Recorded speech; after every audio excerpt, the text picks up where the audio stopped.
네, 오늘은 여호와의 영광이 충만하매라는 제목으로 함께 출애굽기의 마지막 장이죠. 40장의 말씀을 함께 나누기로 원합니다. 성경은 우리에게 세 가지의 영광, 세 가지의 온전한 영광이 있다라고 말씀하고 있습니다. 첫 번째는 오늘 말씀에서 말씀하고 있는 성막에 임재하신 여호와의 영광, 그리고 또 이 땅에 오시사 우리 가운데 아버지의 독생자의 영광으로 오신 그리스도 예수의 영광이 있고, 그리고 장차 우리가 누리게 될 성도의 영광이 있다. 이렇게 세 가지 종류의 온전한 영광을 말씀합니다. 오늘 우리가 이 영광에 대해서 한번 생각을 해보고 함께 은혜를 나누는 시간이 되면 좋겠는데요. 먼저 오늘 말씀을 따라서 여호와의 영광을 한번 생각해 봅시다. 오늘 말씀은 이렇게 시작하고 있습니다. 구름이 회막에 덮이고 여호와의 영광이 성막에 충만하매. 오늘 먼저 여러분들에게 여호와의 영광에 대해서 이야기하고 설명을 드려야 하는데, 사실 이 여호와의 영광을 여러분들에게 설명하려고 하니 앞이 막막하고 너무나도 두렵고, 또 그리고 이것이 얼마나 부담스럽고 어려운 시도인지 모르겠습니다.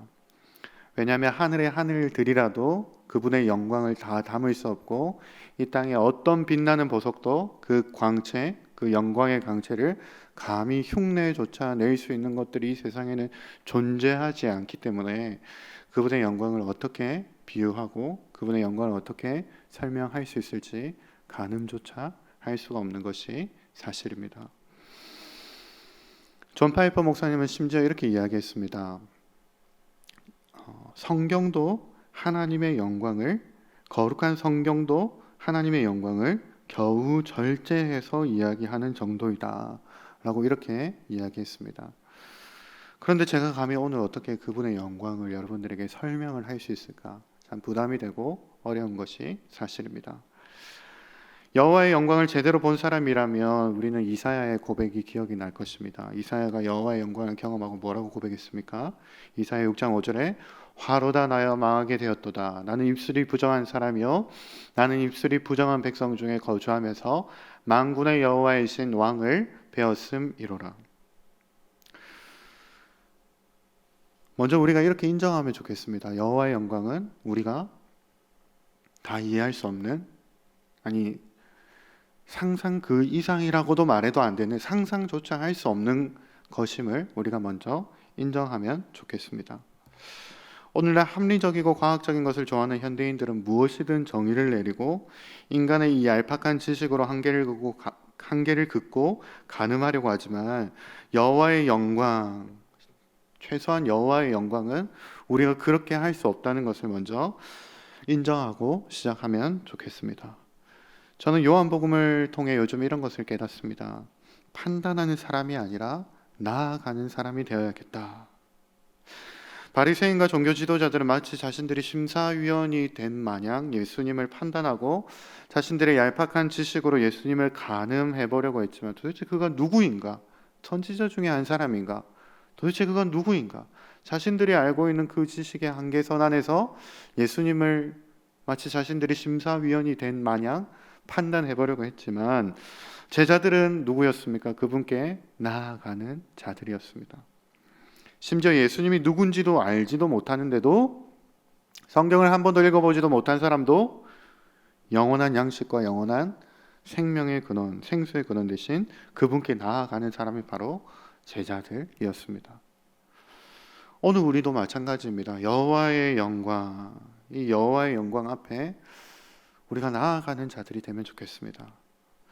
우리는 감히 그분의 영광을 가늠하고 판단할 정의를 내릴 수 있는 이런 사람들이 아니기 때문에 우리는 그저 그분의 영광 앞에 어떻게 하면 나아갈 수 있을까? 그분의 영광이 이것이고 저것이고 이렇게 하면 우리가 그분의 영광을 어느 정도 생각할 수 있고 그것을 가늠하는 자들이 아니라, 심사위원석에 앉아서 여호와의 영광이 이러쿵저러쿵 이야기하는 자들이 아니라 여호와의 영광을 사모하면서 나아가는 자들이 되어야 한다는 말씀입니다. 오늘 모세와 이스라엘 백성들이 여호와의 영광을 체험했습니다. 경험했습니다. 충만하게 임재했다라고 경험했습니다. 오늘 우리도 이렇게 하나님의 영광을, 여호와의 영광을 체험하기를 사모하면서 나아가야 합니다. 34절과 35절에 이렇게 말씀합니다. 여호와의 영광을 경험하였던 이 말씀을 이렇게 말씀하고 있습니다. 구름이 회막에 덮이고 여호와의 영광이 성막에 충만하매 모세가 회막에 들어갈 수 없었으니 이는 구름이 회막에 덮이고 여호와의 영광이 성막에 충만함이었으며, 여호와의 영광이 이제 시내 산에서 임재했던, 모세나 볼 수 있었던 그 여호와의 영광이 이제는 회막 가운데, 그러니까 회중들이 있었던 성막 가운데 임재하였으되 충만하게 임재해서 모세가 감히 그 앞에 들어갈 수 없었고 짙은 구름이 갇혀서 그 여호와의 영광 가운데 감히 들어갈 수 있는 사람이 아무도 없었다라고 이렇게 말씀하고 있습니다. 사실 출애굽기라는 책은 우리에게 이것을 보여주고 있습니다. 시내산에 임재하셨던 여호와의 영광, 그 영광이 어떻게 이 회중의 성막 가운데로 옮겨지는지 그 과정을 보여주고 있는 책이 바로 출애굽기다라고 할 수 있습니다. 무려 40장이나 되는 그래서 출애굽기 가운데 13장의 내용이 이 여호와의 영광이 시내산에서 이 회막 가운데 옮겨지기를 준비하는 그런 말씀인데요. 이 시내산에 임재하셨던 여호와의 영광이 이제 온 회중 가운데 옮겨지기 위해서 최소 2가지가 필요하다라고 출애굽기는 말씀하고 있습니다. 그것은 무엇이냐면 하나님께서 거하실, 여호와께서 거하실, 그의 영광이 머무실 성막이 필요하고, 그리고 또 그 성막에 섬길 제사장들, 아론과 그의 아들들이 구분되어져서 세워져야 한다라고 이렇게 말씀하고 있습니다. 이 내용만 40장 중에 무려 13장을 할애하고 있는데요. 이 출애굽기의 총 요약판이라고 할 수 있는 이 40장은 1절부터 33절까지의 내용에서 이것들을 요약하고 있습니다. 그러니까 성막 가운데 여호와의 영광이 충만하게 임재하기 위해서 성막이 지어져야 되고, 그리고 또 그 성막 가운데 섬길 사람들을 세우기 위해서 그 아론과 그리고 그의 아들들이 세워져야 되는 그 준비의 과정들이 이 1절부터 33절까지 잘 요약되어져 있는데요. 그런데 이 말씀을 자세히 보시면, 여러분들 자세히 읽어보시면 반복되고 있는 말씀이 있습니다. 16절, 19절, 21절, 23절, 25절, 27절, 29절, 32절 총 8번에 걸쳐서 이렇게 반복하고 있습니다. 여호와께서 모세에게 명령하신 대로 되니라. 여러분, 이 말씀은 단순히 우리가 하나님 말씀 잘 들어야 된다, 우리가 하나님 말씀 명령 잘 듣고 살아야 된다, 그런 말씀이 아니라 그런 의미보다 더, 물론 그런 의미도 있겠지만 더 뛰어넘은 그런 의미가 있습니다. 그것은 무엇이냐면, 당시 다른 이방 종교들은 금 송아지처럼 인간의 손에 의해 만들어진 신을 섬기고 있고, 인간의 손 안에서 주무를 수 있는 그런 조종되어진 이 만들어진 신의 영광의 임재를 사모했는데요. 그런데 오직 여호와 하나님은 그분의 영광을 지금 직접 주재하고 계시고, 그분의 임재를 지금 직접 계획하시고 이루시고 주도하신다는 것을 우리에게 보여주고 있는 말씀이 바로 여호와께서 모세에게 명령하신 대로 되니라 라는 말씀인 것이죠. 당시 이방 종교들은 성막을 그들의 그 신전을 짓고 그들의 또 신전에 섬길 사람들을 세울 때 그들의 마음대로, 그들의 욕망이 이끌리는 대로 그렇게 했지만, 그러나 이 하나님의 영광이 임재하는 것은 사람의 주제나 사람의 계획이 들어간 것이 아니라 오직 여호와 하나님께서 주재하시고 계획하시고 섭리하시고 뜻하신 바를 이루신 것이 바로 이 성막 가운데 임재하신 여호와의 영광, 다른 이방 종교들과 다른 이 여호와의 영광임을 우리에게 보여주고 있습니다. 우리도 이 말씀 앞에서 깨달아야 합니다. 여호와의 영광의 임재는 우리가 어떻게 할 수 있는 것이 아닙니다. 우리는 자주 이렇게 하면 하나님의 영광이 더 충만하게 임할 것 같은데, 하나님께서 더 역사하실 것이다 라고 이렇게 그런 방법들을 찾곤 합니다. 장엄한 오케스트라가 연주되어질 때, 화려한 무대 연출과 완벽한 각본에 의해서 모든 것에 실수함 없이 이루어질 때, 이렇게 인간의 편에서 어떤 원인을 열심히 만들어내면 하나님께서 역사하실 것이라는 그런 방법들을 우리는 자주 찾곤 하죠. 결론적으로 말씀드리면 성도 여러분, 그런 방법 없습니다. 그런 방법은 없습니다. 그래서 지혜의 대명사인 솔로몬은 이렇게 말씀합니다. 누가 능히 하나님을 위하여 성전을 건축하리요. 하늘과 하늘들의 하늘이라도 주를 용납하지 못하겠거든. 내가 누구이기에 어찌 능히 그를 위하여 성전을 건축하리요. 그 앞에 분향하려 할 따름이니이다. 그렇습니다, 성도 여러분. 하늘의 하늘들이라도 용납할 수 없는 그분의 영광스러운 임재를 우리는 결코 인간의 손으로 만들어낼 수 없습니다. 우리는 그저 솔로몬처럼 그 앞에 분향하려 할 따름이니이다 라고 이렇게만 고백할 수 있습니다. 그저 그분이 작정하시고 그분이 섭리하시는 그때에 우리가 경험할 수 있는 것이 전부입니다. 그러면 우리가 어떻게 해야 합니까? 오늘 우리가 이 여호와의 영광의 임재를 좀 충만하게 경험하면 좋겠다라고 이렇게 처음에 말씀드렸는데, 우리가 무엇을 할 수 있습니까? 우리가 무엇을 해야 하기에 앞서서, 우리가 무엇을 해야 한다는 것은 나중에 결론적으로 말씀드리겠지만, 우리가 무엇을 해야 하기에 앞서서 오늘 두 번째 영광에 들어가서 한번 생각해 봅시다. 두 번째 우리가 생각해 보아야 하는 영광은 바로 아버지 하나님의 독생자의 영광, 바로 그리스도 예수의 영광입니다. 여호와의 영광을 다시금 생각해 볼 때, 정리해 보면 우리는 결코 그분의 영광을 가늠할 수도 없고, 또 그분의 영광을 우리 생각에 다 담을 수도 없고, 심지어 우리가 원하는 때에 다른 종교들처럼 우리가 원하는 방식으로 체험할 수조차 없도록 그분이 직접 주재하시는 것이 바로 여호와의 영광인데요, 놀랍게도 그분의 영광이 그분의 작전 가운데서 이미 우리 가운데 임재하셨습니다. 요한복음 1장 14절에 이렇게 말씀합니다. 말씀이 육신이 되어 우리 가운데 거하심에 우리가 그의 영광을 보니 아버지의 독생자의 영광이요 은혜와 진리가 충만하더라. 오직 하나님께 속한 하나님의 이 여호와의 영광, 존귀하시며 위엄과 권능과 거룩함으로 임재하시는 그 하나님의 영광이 이제 그리스도 예수 안에서 우리 가운데 임재하셨다라고 이렇게 선포하고 있습니다. 그리고 임재하시되 오늘 모세와 이스라엘의 회막 가운데 임재하셨던 것처럼 은혜와 진리가 충만하더라. 그 충만한 역사가 예수 그리스도 안에서 충만하게 임재하셨다고 말씀하고 있습니다.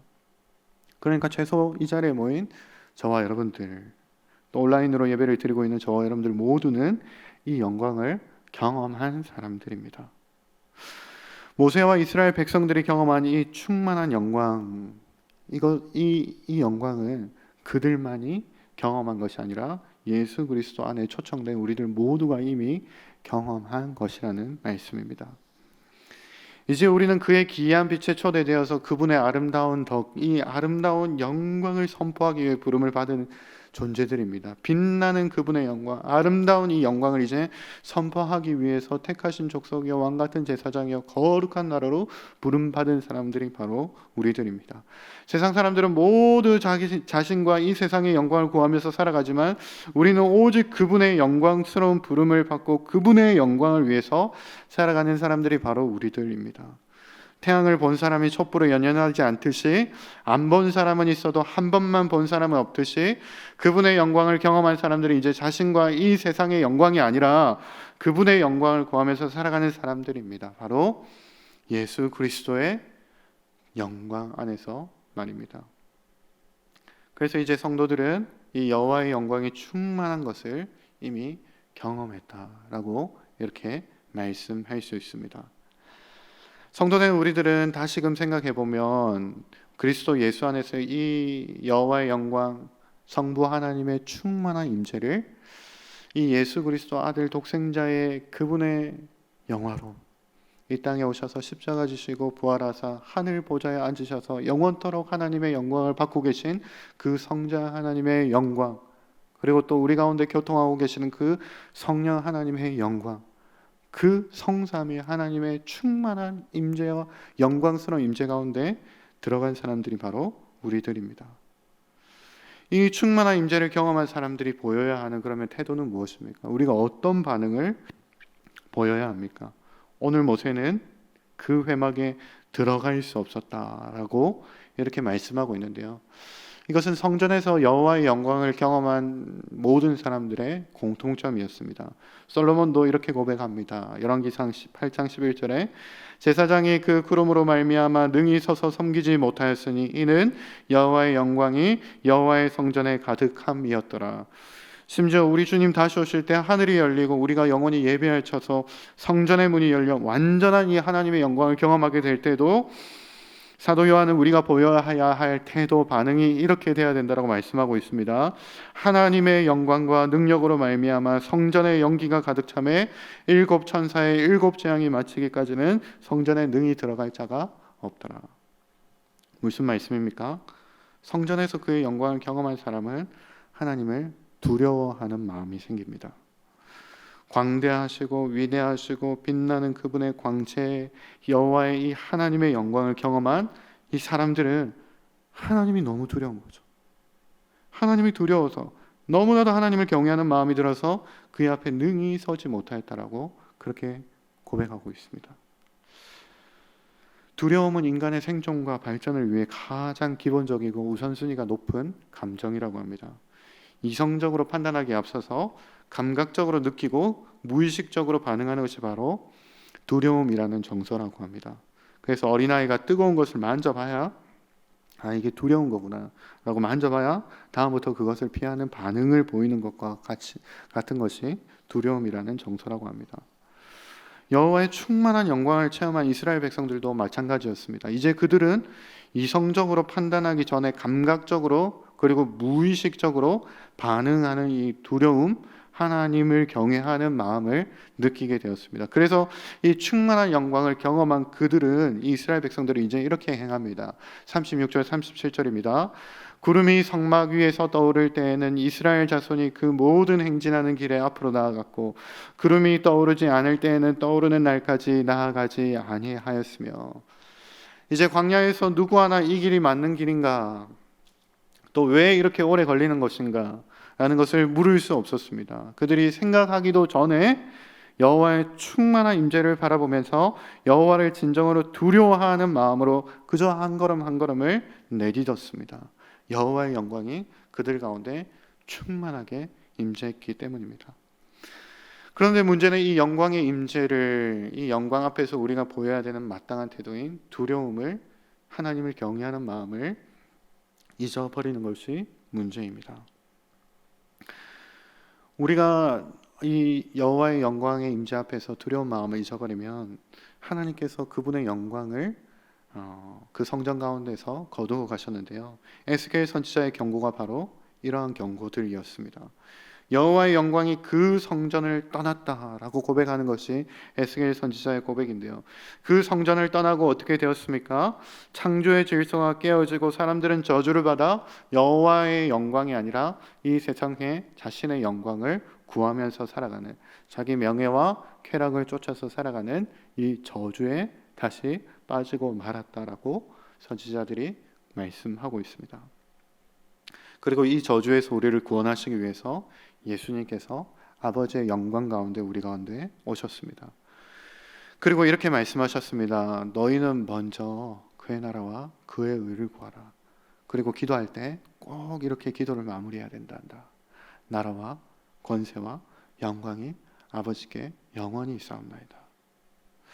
이것이 우리 가운데 나타나신 독생자 그리스도 예수의 영광이며 죽음에서 부활하사 성부 하나님으로부터 세세 무궁토록 영광을 받으신 성자 하나님 예수 그리스도의 영광, 이 영광으로 말미암아 우리가 그분의 충만한 임재를 누리게 된 것입니다.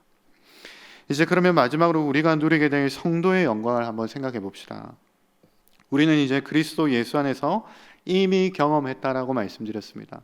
여호와의 영광은 우리가 다 이해할 수 없고 가늠할 수 없고 우리가 그분의 영광을 감히 우리가 어떻게 할 수 없는 것이 바로 여호와의 충만한 그 여호와의 영광인데, 그런데 그 충만한 여호와의 영광을 아버지 독생자의 그 예수 그리스도 안에서 우리가 그것을 경험했다, 이미 경험한 사람들이라고 말씀을 드렸습니다. 우리는 이제 이 이미 경험한 영광과 또 장차 우리에게 예비된 영광 가운데 그 벌어진 틈 사이에서 살아가는 사람들이 바로 오늘날 우리들의 인생입니다. 이스라엘 백성들을 생각해 봅시다. 이스라엘 백성들도 오늘 성전에서 여호와의 영광의 충만함을 체험했지만, 그러나 그들이 장차 가나안 땅에서 누리게 될 예비된 땅에서 얻을 이 영광스러운 삶을 향해 나아가는 사람들이었죠. 이런 면에서 광야를 걷는 이스라엘 백성들과 우리들의 삶의 여정이 비슷하다, 평행을 이룬다 라고 이렇게 말씀을 드릴 수가 있겠는데요. 우리는 이미 경험한 이 영광과 또 우리가 나중에 누릴, 지금과 비교할 수 없는 장차 누리게 될 영광, 그 벌어진 틈 사이에서 살아가는데, 우리가 어떻게 살아가고 있냐면 날마다 선택하면서 살아가고 있습니다. 이 세상에서 나의 영광을 구하느냐, 아니면 매 순간 하나님의 영광을 구하면서 살아가야 되는가, 그 두 가지를 날마다 매 순간 선택하면서 살아가는 중이라고 할 수 있습니다. 다시 말해, 여호와의 영광이 충만한 가운데 살아갈 것인지, 아니면 내 영광에 취해서 내 영광이 너무 좋아서 내가 명예롭게 되고 내가 빛나고 내 이름이 드러나는 것이 너무 좋아서 그것에 취해서 살아갈 것인지를 선택하는 것이 우리들의 남은 과업이라고 말씀드릴 수 있습니다. 생각해보면, 아니 그 빛나고 아름다운 주님의 영광을 경험한 사람들이 어떻게 그 빛을 떠나서 그렇게 자기의 영광을 구하면서 살아갈 수 있습니까? 여호와의 영광을 구하는 것만큼 자기 영광을 구하는 것이 너무 달콤하기 때문이죠. 심지어 여호와의 영광을 구하는 것처럼 겉으로는 보이면서도 속으로는 내 영광을 구하면서 그분의 영광을 나의 영광으로 바꿀 최적의 타이밍을 찾고 또 찾는 것이 연약한 우리들의 모습이죠. 요즘 저도 요한복음을 묵상하면서 그런 생각을 하게 됩니다. 여호와의 영광이 충만하게 임재하신 예수 그리스도는 가난하고 소외된 자들을 세심하게 돌보시며 하나님께 영광을 돌리셨습니다. 그런데 이 바리새인들은 자신들의 이 평판을 좌우할 수 있는 그런 사람들을 두려워하고, 유대인들도 그런 평판을 좌우할 수 있는 사람들을 두려워하고 늘 자신의 명예와 그리고 자화자찬에 빠지려고 그렇게 살아가는데, 그런 바리새인의 모습이 제 안에도 있음을 저는 말씀을 통해서 발견하게 되었습니다. 그래서 하나님의 영광을 말씀하면서도 지금 이 순간에도 이것을 말하는 최소한 나는 다른 사람이야 라고 어쩌면 여러분들에게 나의 명예를, 내가 칭찬받기를 그렇게 구하고 있는 자리인지도 모르겠습니다. 그래서 하나님의 영광을 나의 영광으로 어떻게 하면 바꿀 수 있을까? 최적의 타이밍을 찾아서 그렇게 바꾸려고 하는 것이, 이 달콤한 유혹에 빠지는 것이 우리들의 습성이요, 우리들의 연약한 모습이죠. 성도 여러분, 그러면 어떻게 해야 합니까? 바울이 고백한 것처럼 오호라 나는 공고한 자로다. 당시 초대 교회의 중심이라고 할 수 있는 사도 바울도 오호라 나는 공고한 자로다, 나는 죄인 중에 괴수다 라고 이렇게 고백했는데, 이렇게나 욕망 가득한, 이렇게나 하나님 영광을 나의 영광으로 바꾸려고 그렇게 부단히 애쓰는 이런 연약한 우리들이 어떻게 할 수 있습니까? 그 답을 오늘 38절에서 찾고 기도의 자리로 들어가기 원합니다. 38절입니다. 낮에는 여호와의 구름이 성막 위에 있고 밤에는 불이 그 구름 가운데에 있음을 이스라엘의 온 족속이 그 모든 행진하는 길에서 그들의 눈으로 보았더라. 이스라엘 백성들은 날마다 그분의 충만한 영광을 이제 그들의 눈으로 직접 보며 살았습니다. 낮에는 구름 기둥으로, 밤에는 불 기둥으로 임재하시는 이 하나님의 영광을 그들의 눈으로 날마다 매 순간 바라보면서 살았습니다. 이것이 그들로 하여금 여호와의 영광만을 쫓아 살도록 인도했습니다. 우리도 충만하게 임재하신 그분의 영광을 날마다 바라보아야 합니다. 오늘날 우리를 인도하는 구름 기둥과 불 기둥은 무엇입니까? 바로 우리에게 나침반이 되어주는 충만한 여호와의 임재를 우리가 볼 수 있는 바로 하나님의 말씀입니다. 요한복음 1장 14절의 말씀을 다시 읽어보면 이렇게 말씀합니다. 말씀이 육신이 되어 우리 가운데 거하심에 우리가 그의 영광을 보니 아버지의 독생자의 영광이여 은혜와 진리가 충만하더라. 우리가 말씀을 통해 여호와의 영광을 바라보지 못하면 반드시 나의 영광을 구하게 됩니다. 반드시 내 영광, 세상의 영광을 구하면서 살아갈 수밖에 없는 존재들이 바로 연약한 우리들입니다. 그러나 말씀을 통해 여호와의 영광을 바라보는 자, 그 사람은 배에서 생수의 강이 흘러 넘치는 것과 같이 넘쳐 흐르는 풍성한 삶이 우리에게 예비되어져 있습니다. 어거스틴이 이야기한 것처럼 구원받은 영혼의 기쁨이 넘쳐 흘러 그날에는 영광스럽게 변한 몸 안으로 우리가 들어가게 될 것입니다. 바로 우리 가운데 충만하게 임재하신 그 말씀으로 말미암아 말입니다. 성도 여러분, 지금도 우리가 예수 그리스도 안에서 기쁘지만 현재 우리가 누리고 있는 이 기쁨은 타락하고 제한된 성향 안에서 누리는 기쁨들입니다. 장차 맞이할 영광과 비교할 수 없습니다. 이것을 C.S. 루이스가 이렇게 멋지게 표현했습니다. 너무나도 적절하게 표현해서 그대로 제가 가지고 왔는데요. 한번 제가 읽어드리겠습니다. 하나님이 세상을 만드셨을 때 창조의 기쁨으로 물질 안에 심어 놓으신 그 에너지원이 수없이 많은 단계를 거쳐 희미하게 남긴 결과들을 이제 우리가 물리적 즐거움으로 누리고 있습니다. 그렇게 걸러져 왔는데도 현재 우리가 감당하기에 여전히 벅찹니다. 이 같은 하루에서도 수질이 이처럼 훌륭하다면 수원에서 맛보는 물맛은 어떻겠습니까? 여러분들, 이스라엘 백성들도 마찬가지였습니다. 그들이 충만하게 임재했지만 불기둥과 구름기둥으로 정말로 말도 안 되는 그런 충만한 여호와의 영광을 바라보았지만 더 나은 본향, 더 나은 이 하나님의 영광이 기다리고 있다. 그 약속의 땅을 바라보며 나아가는 자들이었습니다. 그래서 지금 경험한 것보다 더 큰 영광을 우리가 누리게 될 것을 그 약속을 사모하면서 나아가는 자들이었습니다. 우리에게로 돌아와서 생각해 봅시다. 우리는 구원받은 영혼의 기쁨이 넘치는 이 영광을 그리스도 예수 안에서 이미 경험했지만, 그러나 장차 우리가 경험할 이 완전한 하나님의 영광, 우리가 감히 상상할 수 없는 그 영광의 면류관을 우리는 기다리고 있습니다.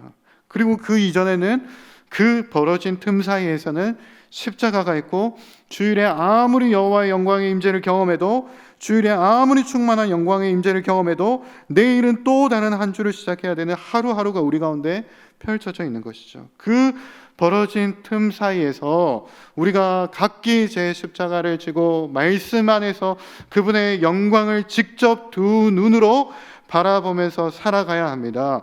이스라엘 백성들이 밤에는 불기둥으로, 낮에는 구름 기둥으로 두 눈으로 직접 보면서 그 여정을 걸어갔던 것처럼 우리도 그분의 영광의 임재를 날마다 바라보면서 장차 우리가 누리게 될 그 영광의 임재를 사모하면서 살아가는 사람들이 바로 그리스도인들이요, 바로 우리들의 삶은 남은 삶의 여정이라는 말씀입니다. 여러분들이 이것만이, 이렇게 바라보는 것만이, 말씀을 통해 그분의 영광을 바라보는 것만이 나의 영광을 구하는 달콤한 유혹에서 벗어나 저 세상에서의 상상할 수 없는 그 영광을 바라보게 만들고, 아니 상상하는 것을 뛰어넘는다는 것을, 그것을 시도할 수조차 없는 그 영광, 그 하나님의 나라를 구하면서 살아가게 만듭니다. 사랑하는 성도 여러분, 저와 여러분들 모두가 이 매일매일 우리에게 주어지는 불기둥과 구름기둥 무엇입니까? 하나님의 말씀 가운데 거하면서 살아가시는 저와 여러분들이 되시기를 축복합니다. 그래서 정말로 아무것도 없는 자 같으나 모든 것을 가진 자처럼 이 세상을 넉넉히 이기면서 살아가시는 저와 여러분들이 되시기를 예수님의 이름으로 축복합니다.